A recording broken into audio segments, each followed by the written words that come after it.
Salut les amis, bon c'est parti pour une nouvelle vidéo. Je vais vous faire un unboxing de malade. Du coup j'ai reçu la soupape, ça y est, elle est arrivée. Du coup c'est le troisième carton Autodoc que je reçois. Voilà, donc bon, c'est pas pour autant qu'il me faut une petite remise ou un petit bon ou tu sais le petit code promo qui va bien. Hein. Non non, tu leur lâches je sais pas combien, mais ils te font rien, rien du tout. Bon, je vais essayer d'ouvrir ça en même temps que je tiens mon téléphone. Alors j'ai mon téléphone dans une main avec une clope dans la même main et j'essaie en même temps de déballer et de ne pas me couper avec cette lame de cutter. D'ailleurs, lame de cutter, si t'es pas habitué, ça pour gratter les plans de joint et tout, c'est terrible. Tac. Comme d'habitude, hein, papier craft. Hein. Alors, regarde. Papier craft, ils aiment bien. Je te le dis. Alors. Tac. Bon, elle est extraordinaire. Nettoyant frein. Qu'on va mettre avec ses copines. Ici. Tac. Et qu'est-ce qu'il y a d'autre? Une soupape. Alors, ce qui est marrant, hein, c'est que ils te mettent une tonne de papier craft, mais tu sais, la soupape, elle n'est pas dans le papier craft. Non, non, elle est posée juste comme ça, et une tonne de papier par-dessus. Moi, vraiment, pour garantir la protection, je l'aurais peut-être mise dans le papier craft directement. Mais bon, ou alors ils ont peut-être peur que c'est genre tu jettes le papier craft avec la soupape, peut-être. Je sais pas. Mais bon, voilà. Elle est là, donc pour ça, hein, pour la remonter, il n'y aura plus qu'à mettre, à faire un bon petit rodage de soupape, et puis voilà, et puis je vais pouvoir continuer à attaquer. Allez, je vous reprends tout à l'heure pour la suite. Bon les amis, j'ai dit je vous reprends tout de suite, et puis en fait, on est juste quelques jours plus tard, mais c'est pas grave, hein, il m'est arrivé une sale connerie en fait, le fer à souder, je l'ai attrapé. Je l'ai attrapé pas par le manche, hein, enfin si par le manche, mais sur la partie métallique, donc la partie qui chauffe. Voilà, donc ça a été assez compliqué, assez douloureux, ça a mis un petit peu de temps à se soigner, cloque et compagnie, enfin bref. Voilà, voilà, donc bon, ben là du coup ça va mieux, donc j'ai pu réattaquer. Comme vous pouvez le voir, hein, le carter arrière est remonté. Alors je me suis quand même pas mal interrogé, parce qu'en fait dans la pochette de joint, il est fourni en fait ça, à savoir que d'origine il n'y a pas de joint mais que de la pâte à joint, donc ils fournissent ça avec, qui s'adapte parfaitement entre la plaque et le bloc moteur, ça s'adapte sans problème, mais j'ai préféré remettre de la pâte à joint parce que d'origine c'est de la pâte à joint, donc je sais pas, est-ce que réellement fallait remettre ça ou pas, j'en sais rien. Bon ben voilà, j'ai remis de la pâte à joint, c'est peut-être pour ceux qui n'ont pas envie de se faire chier avec la pâte. Voilà, moi de mon côté j'ai préféré faire comme ça. Ensuite, ce petit joint spi là, enfin ce grand joint spi là, si tu sais pas trop comment le remonter,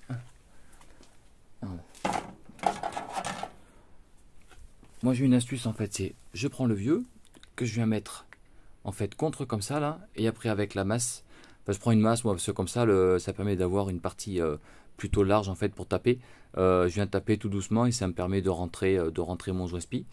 Voilà, donc là le carter, j'ai remis également le petit bouchon. Au niveau du carter, tout est serré, on peut voir la pâte à joint ici. Bon, c'est un peu, bon c'est pas grave, ça fait un petit peu dégueulasse. Bon, j'en ai pas mis 3 tonnes, hein, mais bon, une fois que ça s'écrase, ça déborde un petit peu. Vaut mieux que ça déborde parce qu'au moins voilà, t'es sûr que ça étend, que c'est étanche, hein. Si ça déborde partout, c'est que c'est bon, hein. Tu vois ici derrière là, ça a bien débordé aussi. Donc c'est que normalement on devrait être étanche, parce qu'après si t'as une fuite d'huile à cet endroit là, c'est bien dommage. Vaut mieux faire un truc qui déborde un petit peu, mais c'est un petit peu dégueu. De toute façon ça se verra pas, donc tu t'en fous. Voilà. Et ensuite, donc, tac. Regarde, hop. Petite soupape neuve qui est remontée. Donc là ce que je vais faire, je vais continuer à nettoyer un petit peu la culasse. Elle est lourde, je vais continuer à nettoyer un petit peu la culasse, et puis après il va falloir que je termine de nettoyer également ici au-dessus, et il va falloir que Je pose le joint de culasse et en posant la culasse, il faudra que je mette un fil de fer ou quelque chose pour tenir ma chaîne. Voilà, donc ça avance doucement mais sûrement. Également, ce que je vais faire aussi, c'est que là, ici, là dedans, là, c'est là où viennent se serrer en fait les goujons de culasse. Attention, faites très très attention à ça, à ce qu'il n'y ait pas d'eau ou d'huile en fait dedans, parce qu'au serrage, ça serait bon pour éclater un bloc.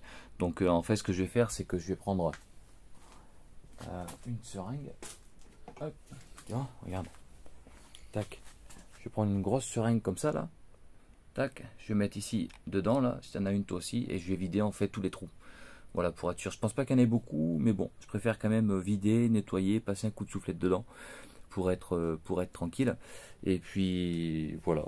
Bon, bah écoute, je te laisse et je te reprends après. Tiens, regarde ce que je te disais. Tu vois ici là, je viens d'aspirer dedans, c'était plein d'huile en fait. Regarde ma seringue, regarde. Tout le tuyau là, c'était que de l'huile. C'était bourré d'huile dedans. Donc ça, t'as intérêt de faire bien gaffe. Hein. Bon allez, je continue.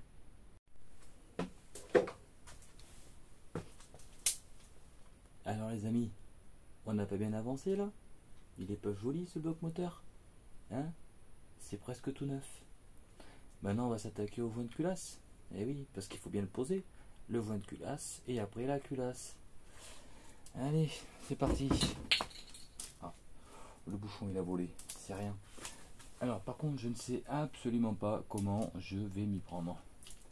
Je sais que ça va venir comme ça. Parce que c'est un joint de culasse, ça vient entre la culasse et le bloc moteur. Donc jusque là, pas de souci. L'avantage avec ça, c'est que tu n'es pas emmerdé entre le haut et le bas. Hein. Souvent il y a marqué top sur les joints de culasse, faut mettre le haut ou le bas, mais là tu peux pas l'inverser. Hein. Il y a cette partie là, donc forcément il peut venir que comme ça. Il y a un pion de centrage qui normalement vient là, qui est resté sur la culasse et j'ai pas voulu le sortir. Donc j'espère que cet enfoiré ne va pas trop bouger, surtout que la culasse est lourde. Et sinon il faut que je sorte le pion, mais j'ai pas envie de le défoncer, donc je préfère ne rien faire. Ouais, c'est parti, on va essayer ça. Ça va être un grand moment de joie, je le sens. Alors, la mémère, elle est là. Tac.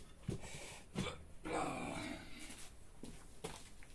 Tiens, regarde, déjà, là où je vais être emmerdé, c'est qu'il va falloir que je pose ça. Comme ça. Alors, je l'avais déjà fait, mais sans le joint de culasse. Et là, je t'avoue que j'ai pas trop envie de l'abîmer.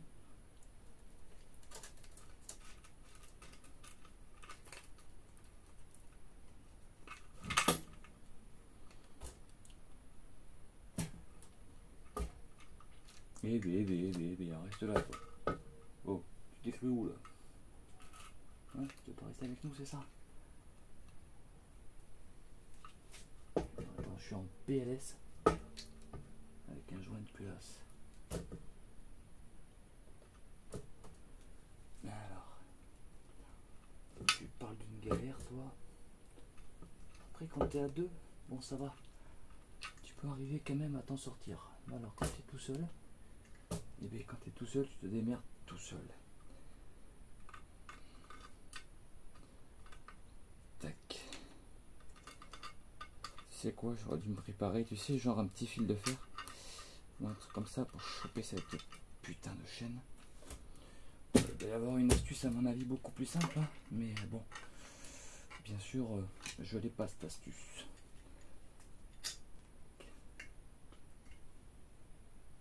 Et on n'est pas bien là, regarde.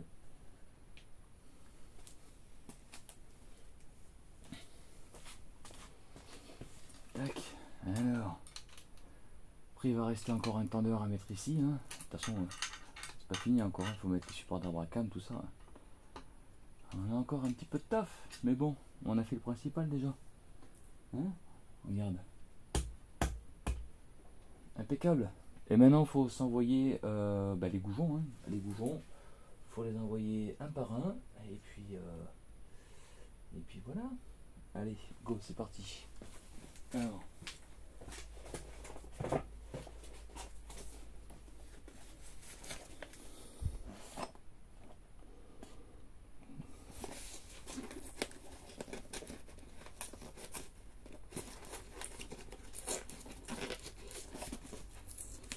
Oh, j'arrive pas à l'ouvrir.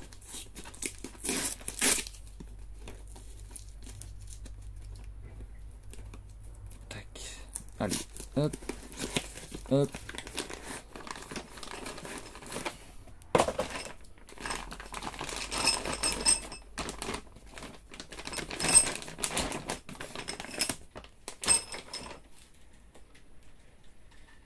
Voilà. Et avant de passer pour un teubé. Ouais.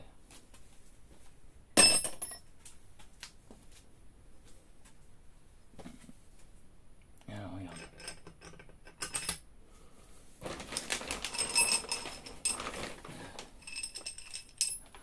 Je crois que ce qui me fait le plus peur,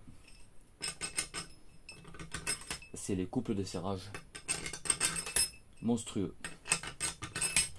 Bon, de toute façon, le bloc, hein, il est calé par terre. Puis si ça m'emmerde, j'avance la chèvre et je sangle le bloc sur la chèvre.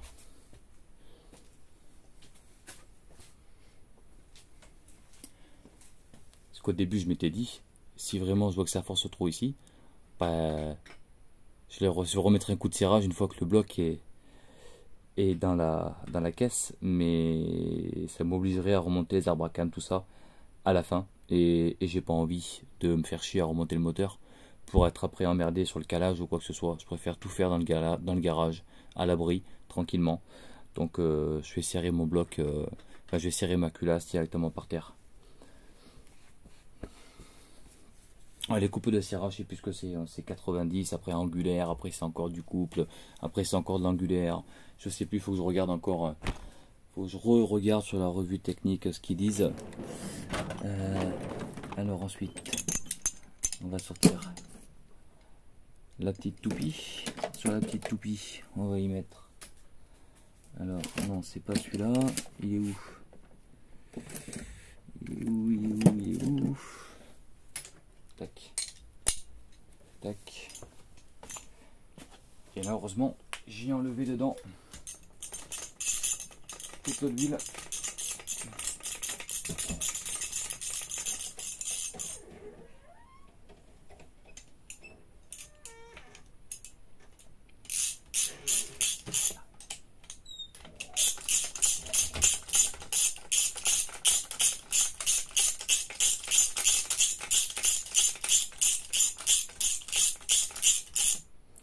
Là, bon, en fait, tu vois, je vais faire ça sur les 10, donc je vais pas t'embêter avec ça. Je te reprends une fois que c'est serré et une fois que tout est serré.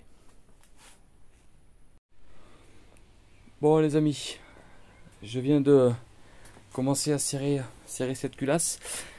Du coup, pour le serrage, donc on est à première passe sur 80 newtons. Ensuite desserrage à 180 degrés, resserrage à 50 newtons et après c'est 2 fois 120 degrés. Déjà le premier 120 degrés je viens de le faire, il est costaud. Il me reste le deuxième à faire. Donc voilà, donc là il va falloir que je m'y prenne avec une bonne rallonge. Voilà, ouais, autant dire, je savais de toute façon que ça allait être costaud, mais effectivement pas simple, pas simple. Donc prochaine étape, une fois que la culasse est entièrement serrée, ça va être de remettre ici tous les poussoirs hydrauliques un par un dans chaque trou. Voilà, après je remets les petits linguets ainsi que ceux qui sont neufs. Je remets le support d'abracam, les abracams, la roue dentée pour l'abracam qui est neuve. Voilà, avec le tendeur de chaîne, enfin le guide de chaîne pardon qui vient là. Et après, il y aura le tendeur, hein, lui qui vient prendre, qui va pousser sur le guide du bas ici, là. Voilà, et puis après, il n'y aura plus qu'à continuer l'assemblage et le nettoyage des pièces. Parce que c'est quand même, bon, c'est un diesel, quoi. Tu vois, tout ça, là, faut que je nettoie tout. Cette partie-là, encore, ça va. Le plus compliqué, ça va être le collecteur d'admission, qui lui est vraiment, mais vraiment pourri de chez pourri. Voilà. Bon, mais je continue à travailler et je vous reprends après pour la suite. Bon les amis, on avance. Petit investissement, j'en avais marre effectivement de me trimballer avec des sangles pour soutenir les moteurs. Ça vaut 40 balles. Et c'est franchement, c'est le top. C'est vraiment nickel. Bon, c'est pas vendu avec des boulons, hein, donc faut que tu te démerdes en fait à trouver des boulons. Bon, tout bon mécano a toujours une boîte avec 50 milliards de boulons à la maison. Hein, c'est pas une légende. Donc j'ai fini par serrer la culasse au couple.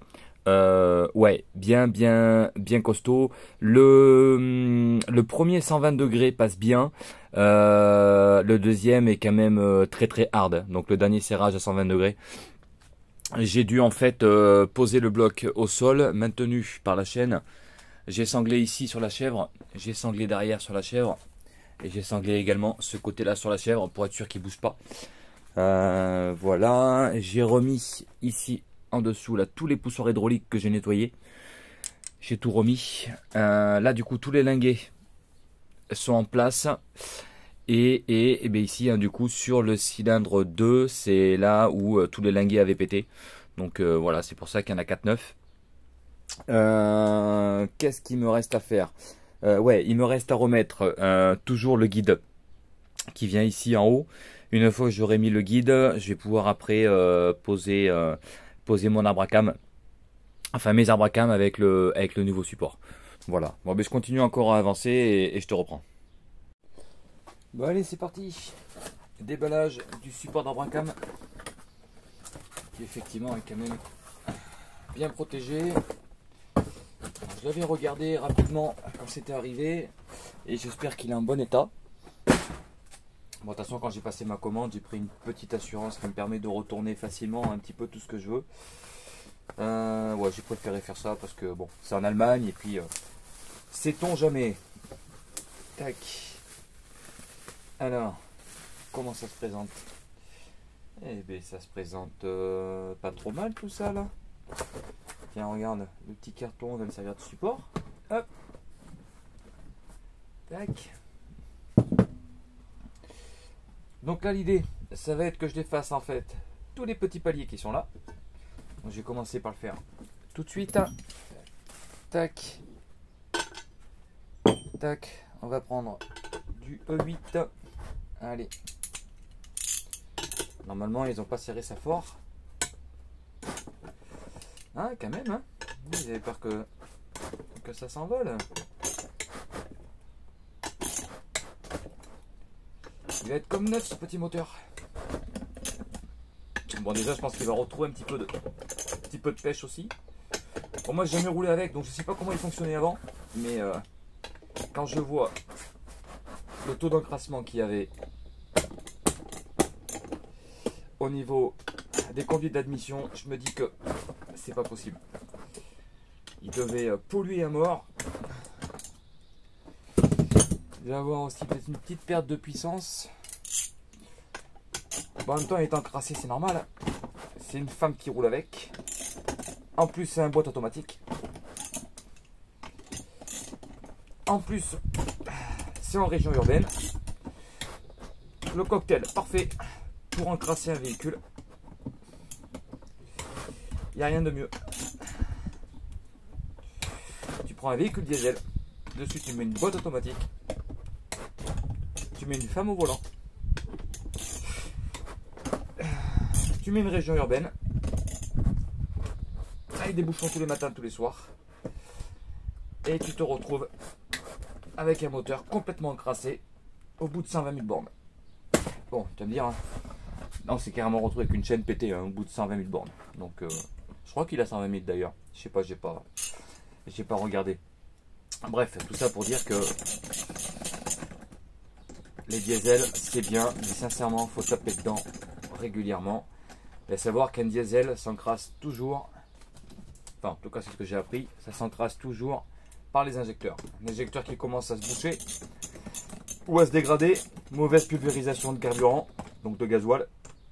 Mauvaise combustion, le gasoil c'est gras. Après Van EGR et compagnie, si tu connais un petit peu la mécanique Van EGR, je vais pas t'expliquer, hein. Enfin, je peux le faire rapidement, hein. Ça recycle tes gaz d'échappement pour les renvoyer dans l'admission. Donc si tu as une mauvaise combustion, ben, tout ce qui est imbrûlé repart dans l'admission, ça se colle sur les parois, etc., etc., etc. Sans te parler aussi de l'huile qui peut être recrachée un petit peu par-ci par-là. Hein. Donc voilà, tu te retrouves facilement avec un diesel qui peut s'encrasser très très vite. Donc de temps en temps, un petit nettoyant injecteur, ça fait pas de mal.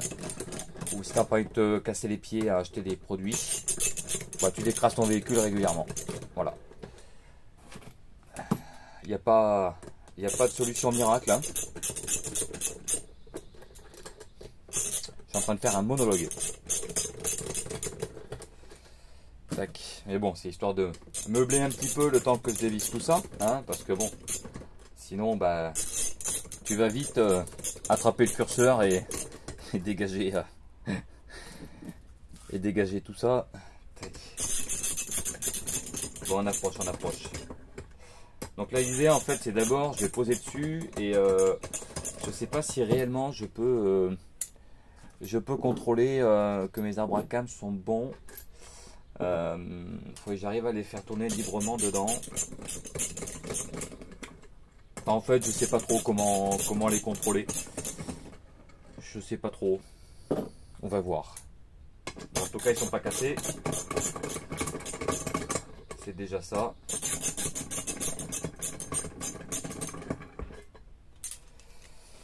Tac.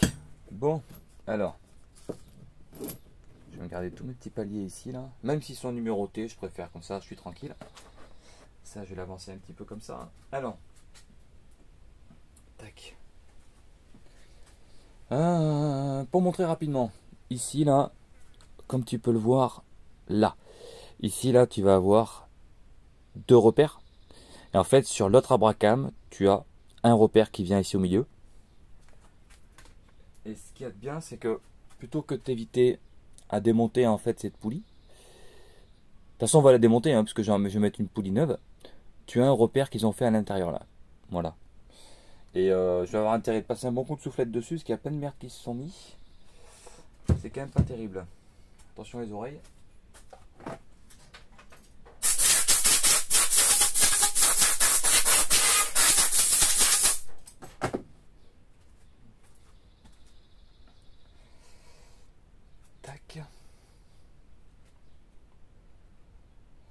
Ça c'est ok. Alors, c'est juste histoire déjà de... C'est la première fois que je le fais. Hein. Je me suis dit, je vais le faire en direct. Hein. De toute façon, mes vidéos sont pas calculées à l'avance. Hein, donc j'y vais au feeling. Tac. Eh, c'est pas beau ça. Alors. Bon, a priori, rien de très anormal. Qu'est-ce que je voulais voir? Ouais, m'assurer qu'on n'ait pas une cam qui est bougée. Mais bon, ça m'étonne, il faudrait vraiment y aller. Donc là, en fait, où ça a pété, c'est là. C'est ici là que ça a pété. C'est sur ce cylindre-là.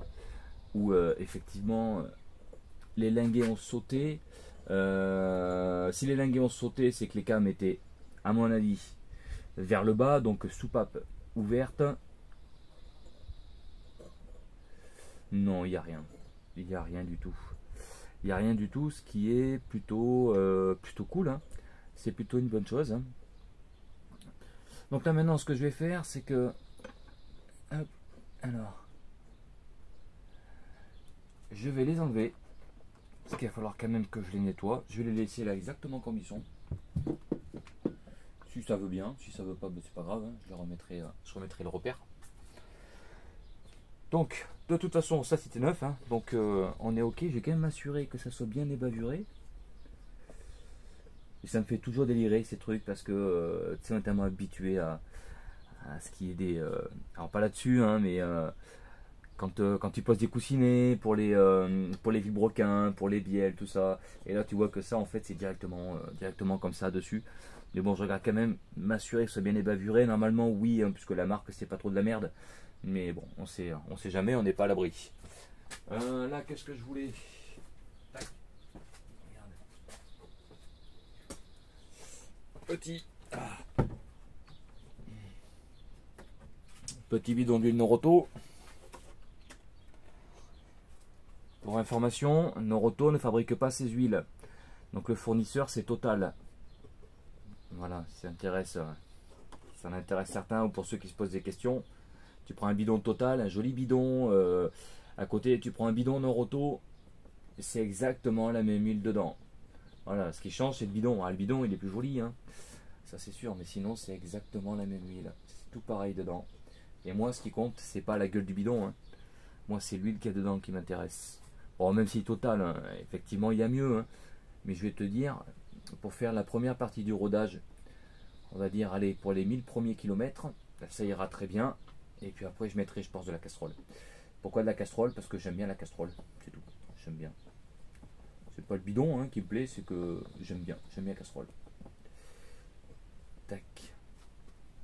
Voilà. Ça, je vais me le laisser ouvert parce que je vais en mettre aussi un petit peu sur les paliers. La microfibre. J'ai bouffé, je pense, une vingtaine de microfibres. Bon, ça va, celle-là, c'est des microfibres. C'est des microfibres au premier prix, donc bon, ça va. Et j'adore travailler avec les microfibres parce que ça essuie bien, hein, voilà. C'est tout, je raconte ma life. Donc, ah bah tu vois, je l'ai sorti. Allez, c'est pas grave, va. Tu t'emmerdes à le poser correctement pour qu'en fait tu l'enlèves, tu sais, comme ça à l'arrache. Allez.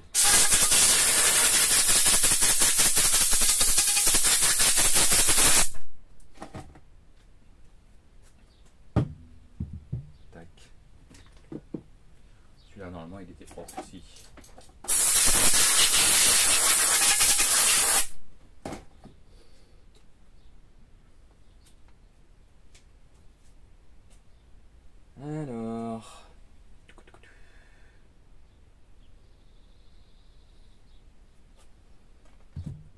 Alors, tac, ça je vais laisser comme ça.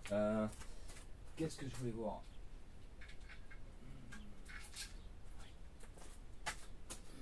Rien, des fois je me pose des milliards de questions pour rien. Mais bon, je préfère me poser des milliards de questions et être sûr de moi à 2000%. Là.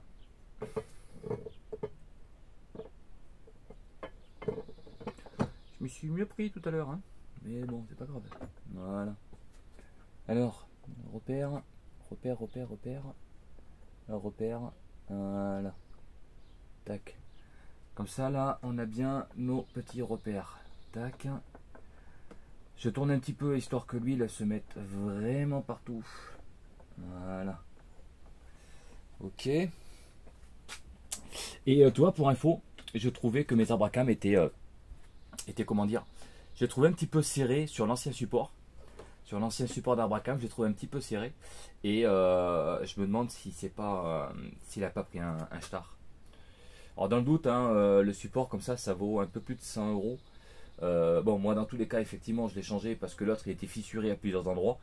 Mais voilà, pour 100 et quelques euros, couture repart des paniers neufs, tout ça, c'est quand même pas plus mal. Quand c'est ouvert, au moins c'est fait. Tac. Tac. Alors. Là, c'est reparti. Chaque palier, c'est pareil, hein. Je contrôle. Alors, c'est pas du coussinet, hein. Tu peux le toucher avec les doigts, il n'y a pas de problème. Tac. Alors. Ah oui, aussi. Et ce qui passe au travers du support d'arbre à cam, c'est qu'en fait, à chaque extrémité des paliers, tu as en fait l'huile qui circule dedans et qui arrive sous pression pour venir graisser justement les arbres à cam. Donc c'est pareil, il faut bien regarder si tu remontes l'ancien, que tu n'aies pas un conduit qui soit bouché ou de la merde qui s'est mise dedans ou quelque chose comme ça. Hein. Parce que là, je t'explique pas l'angoisse. Bon, après, avec la pression de l'huile, hein, ça va se déboucher. Mais bon, si tu envoies une merde sur l'arbre à cam ou dans les paliers, ça serait dommage de les rayer les 500 premiers kilomètres, quoi. Après, hein, chacun voit midi à sa porte, comme on dit. Tac. Et il y a un truc que j'ai oublié de regarder. J'ai pas regardé les couples de serrage. J'ai pas regardé. Mais c'est pas grave. C'est pas grave. Je vais regarder après. Moi, sinon je l'aurais fait dans la foulée, hein, directement. Mais c'est pas grave. Mais c'est pas grave. Allez, c'est parti. Maintenant, serrage de tout ça.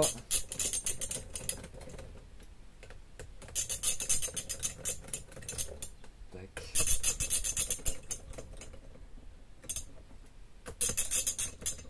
Donc je mets absolument pas de force dessus. Hein. C'est juste je serre comme ça. Comme ça, avant de le serrer, je vais m'assurer que ça tourne bien, déjà, hein, pour commencer.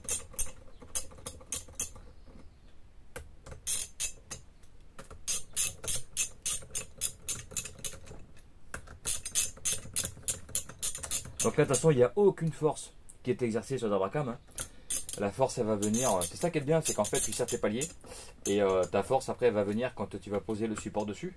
Puisque forcément, les cams qui seront vers le bas, donc en ouverture, va venir forcer sur les soupapes. Donc c'est là où ça va être un petit peu plus délicat et qu'il faudra serrer en croix et délicatement. Histoire de ne rien vriller. Même si pour moi il n'y a rien qui va se vriller, hein, puisque de toute façon, quand tu vois les ressorts, la faibleté qu'ils ont, les ressorts de soupape, bon après il n'y a pas besoin de plus, hein, c'est un moteur diesel, ça prend 4000 tours, t'en as pas besoin. La force des ressorts, c'est surtout quand tu as des moteurs qui prennent 7-8000 tours pour éviter les affolements de soupape et compagnie, quoi. Donc là sur un diesel, on en est loin. Surtout quand c'est une femme qui est au volant, normalement on risque pas grand chose. Tac. Pour info, j'ai rien contre les femmes au volant, hein, bien évidemment. Heureusement. Bon. Et bien, hein, on est pas mal. Hein. Nous avons le jeu ici entre les dents, ce qui est normal. Tac. Puis le reste, sinon, ça tourne plutôt librement. Ça a l'air plutôt correct. Je ressens pas de force particulière. Bon, je vais arrêter de tourner, hein, parce que bon, il y a quand même de l'huile, même s'il y a de l'huile. Bon, voilà. Ok, donc maintenant il faut que je regarde effectivement par rapport au couple de serrage. Ah, ils m'ont peut-être mis des fois avec les jeunes culasses, tout ça, ils te mettent une étiquette avec les couples de serrage. Et là, qu'est-ce qu'ils m'ont mis? Que nini. Que dalle. Et là dedans, est-ce qu'ils m'ont mis quelque chose ou ils m'ont mis que dalle? Non, il n'y a que dalle. Bon, c'est pas grave. C'est pas grave. On va faire ça, ou j'ai même mieux, je pense que pour pas m'embêter, je vais les serrer au couple quand ce sera monté directement sur la culasse. Je le fais maintenant? Non, ouais, je vais le faire après. Je vais le faire après. Bon voilà, moi je continue, il me reste encore 2 ou 3 petits trucs, notamment sur le guide de chaîne à poser sur le bloc. Et je vous reprends après pour installer tout ça directement sur le bloc moteur et caler la distribution, tout ça, ça va être un régal. Allez, à tout à l'heure. Ça y est, le support d'Abracam est remonté ici. Donc il est juste pas serré en fait, hein. C'est juste, j'ai juste posé dessus, j'ai approché toutes les vis histoire qu'il soit maintenu. Mon outil de calage pour les Abracam. Donc en fait tu as 2 méplats sur l'Abracam d'échappement qui du coup vient de se coincer là, qui te permet de maintenir tes Abracam sur le calage que tu as prévu. Et en bas au niveau du volant moteur, il y a également une pige qui passe au travers et qui me maintient donc la roue dentée ou le volant moteur, tu appelles ça comme tu veux. Donc comme ça, je sais que mon vilebrequin il est calé, j'ai ma pompe à injection aussi qui est calée, et donc maintenant mes Abracam, eux, ils sont calés. Là, ce que je vais faire, c'est que cette roue dentée là, je l'ai déjà desserrée, je vais donc maintenant la remplacer.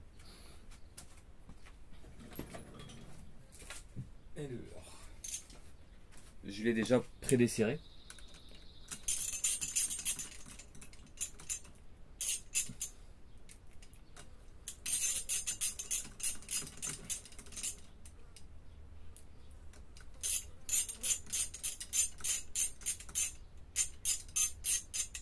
Voilà.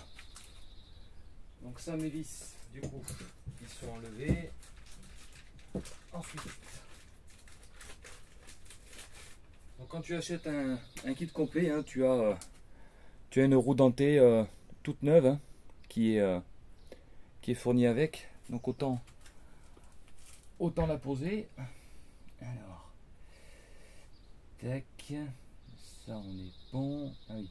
Alors le truc qu'on aurait dit un repère, c'est un reste de fabrication. Ah si, on a quand même un petit repère à ce niveau-là, qui à mon avis doit servir. Mais comme on a l'outil, normalement on n'en a pas forcément besoin.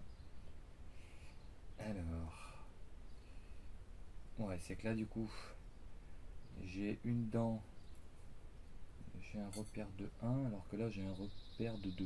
Ouais, d'accord. Ok, bon, à mon avis, il doit pas y avoir d'incidence, je pense. J'ai deux petits points, mais de toute façon, on s'en fout, hein, étant donné que je vais le caler. Normalement, il n'y en a pas besoin. Alors, tac, ce que je vais faire, c'est que je vais me mettre exactement comme elle était. À quelque chose près, ce sera tout pareil. Tac. Hop. Voilà. Parce que de toute façon, tu l'auras compris, hein, l'abracam d'admission et l'abracam d'échappement sont bien repère sur repère. J'ai mon outil pour caler. En bas, j'ai tout qui est calé. Et par contre, Thomas ne va pas trop vite. Il est en train de faire le crétin. C'est que si je passe pas ma chaîne dedans, je vais pouvoir redémonter après. Allez, viens par là. Tac.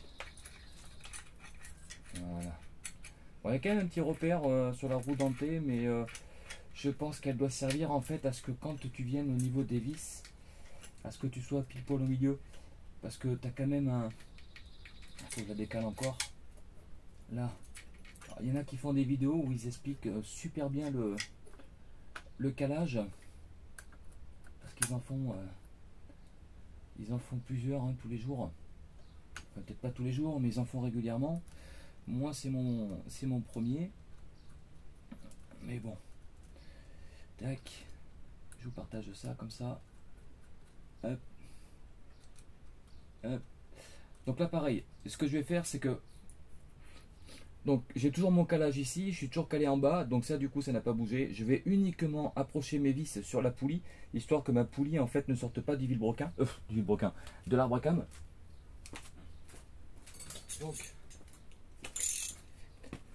je vais approcher mes vis. Là, juste comme ça. Hop. Voilà. Pour le moment, je touche à rien. Pourquoi? Parce qu'en fait, il faut impérativement que la chaîne du côté du guide, donc à cet endroit-là, là, soit tendue au maximum. Une fois que je vais avoir serré ça correctement sur la culasse, je vais en fait placer mon tendeur qui va venir en fait pousser sur mon guide ici dedans. Et vous voyez ma poulie en fait, elle se déplace. Et en fait, une fois que j'aurai tout posé, donc en dernier ce sera mon tendeur de chaîne que je vais mettre ici en dernier, ça va venir tirer sur ma poulie et là je vais pouvoir venir serrer ma poulie. Au moins je sais que je suis calé et surtout que ma chaîne elle est tendue. Le risque en fait c'est que si tu serres en premier ici là, mon tendeur lui va pousser dessus et ça risque de te décaler parce que tu ne seras pas tendu ici à ce niveau là. Donc ton abracam lui risque de tourner. Donc du coup tu ne seras plus en phase entre le vilebrequin, enfin entre le bas moteur et le haut moteur.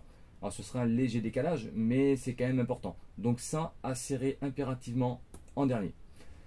Voilà. Là je vais aller choper en fait tous les coupes de serrage pour le support d'abracam, pour les abracams ainsi que pour la poulie et je vous reprends juste après. Voilà, tout est serré aux coupes. Support d'abracam, les chapeaux, voilà, tout ça c'est serré. Donc on revient toujours, on en a encore à ma chaîne, ici, là, et ce fameux pignon. Donc là effectivement une fois que tout est serré, on voit un petit peu plus le jeu, c'est un petit peu plus caractéristique. Donc là ce que je vais faire, c'est que je vais venir poser le tendeur ici. Tendeur comme ça là, qui est tout neuf, hein. Donc,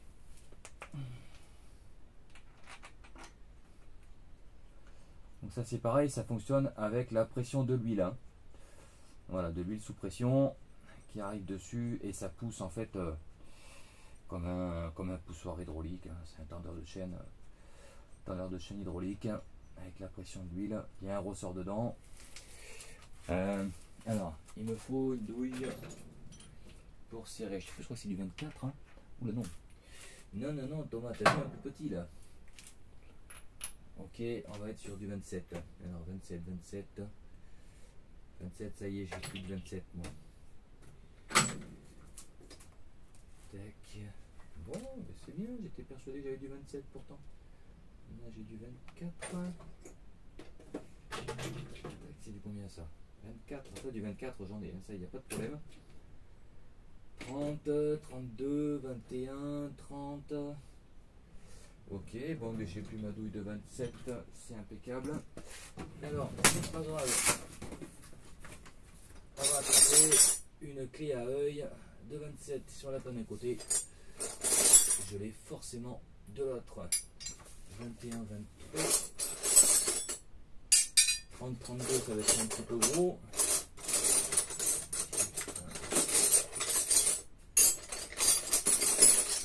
C'est incroyable.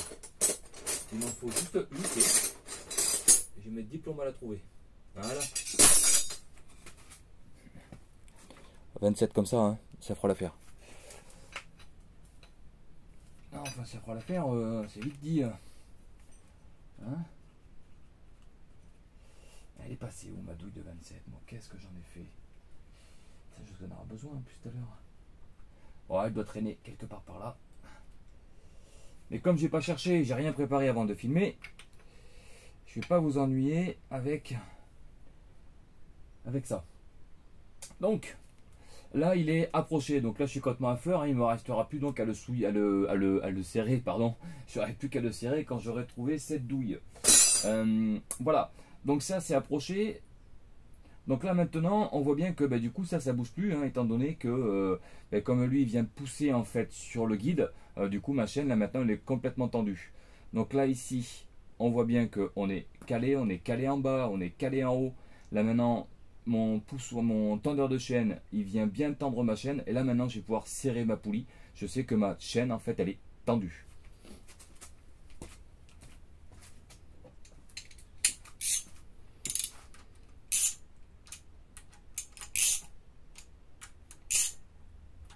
Tac. Alors, on va mettre un petit coup de clé dynamo. Je sais plus sur combien c'était. Tac. Hop.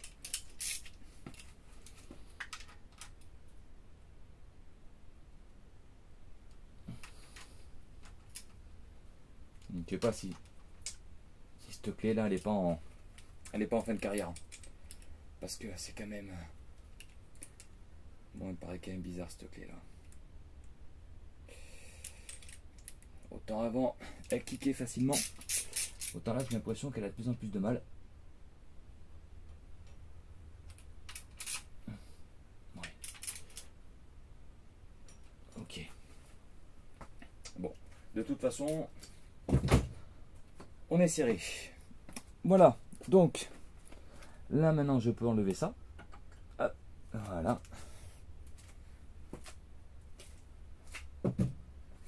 Et donc là, mon calage de distribution est fait.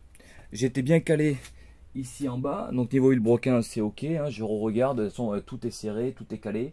Maintenant, tout ce qui va me rester à faire, ça va être de faire tourner le moteur. Voir si tout se passe bien. Donc je vais le tourner en fait à la main et je vais m'assurer que tout tourne librement, qu'il n'y a rien qui coince. Si à la moindre force quelque part, ça veut dire que je me suis raté quelque part. Voilà, je pense pas, hein, étant donné que voilà, des repères c'est des repères, des moments où on a respecté tous les repères, il n'y a aucune raison pour que ça soit loupé. Maintenant, je suis pas à l'abri d'une erreur. Hein. Voilà, donc je vais contrôler tout ça et je vous reprends après pour la suite. Bon allez, c'est parti. Le moment de vérité. Alors, est-ce que le calage est bon ou pas? Allez.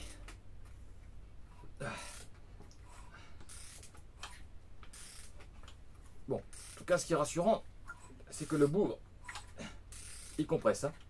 Bon, il n'y a pas les injecteurs, donc ça laisse quand même un sacré trou au niveau de la culasse pour laisser passer la compression. Mais tout l'ensemble fait quand même forcer. Et donc là, comme tu peux le voir, on est pas mal. En plus, je fais ça avec un cliquet normal. Hein. J'aurais une petite rallonge, ça serait un peu mieux pour forcer. Allez, on va refaire un petit tour pour le plaisir. Alors, j'aime pas trop tourner comme ça quand il n'y a pas d'huile. De toute façon, après là, je vais l'asperger d'huile. Hein. Maintenant que je suis sûr. Tac. Là, je vois bien mes deux repères derrière. Les abracams là. Mes deux repères sur les dents là qui se rejoignent. Tac. Bon, et bien voilà. Le calage est fait. Et bien ça, c'est un moteur qui va pas tarder à péter. Enfin, pas tarder. J'ai encore quand même pas mal de boulot. Et surtout, le plus long, ça va être de remettre tout ce joli monde dans le X1. Voilà. Bon, je vais quand même gagner du temps grâce à l'équilibreuse de charge. Ça, c'est une certitude. Hein, c'est toujours mieux que les sangles. Surtout, c'est un petit peu plus sécurisé parce que je peux lever jusqu'à une tonne. Donc, c'est quand même pas mal. Et voilà, voilà. Bon, mais moi je vous laisse en tout cas pour cette vidéo et je vous reprendrai après pour la suite. La suite, ça va être simple, ça va être nettoyer le couvre-culasse, remettre les injecteurs avec des joints neufs, remettre le conduit d'admission. Je pense que je vais le remettre avant de remettre le moteur. Ah non, non, non, non, non, non, non, je dis une connerie parce qu'il y a tout le faisceau qui doit passer dedans et le faisceau est dans la caisse, donc non, c'est hors de question. Je remettrai le collecteur d'admission dans la caisse et il y aura le collecteur d'échappement aussi à remettre, resserrer le turbo dessus, joint neuf et compagnie. Et puis voilà, bon, et bien je vous laisse et moi je vais continuer à taffer. Allez, je vous dis à la prochaine vidéo, salut!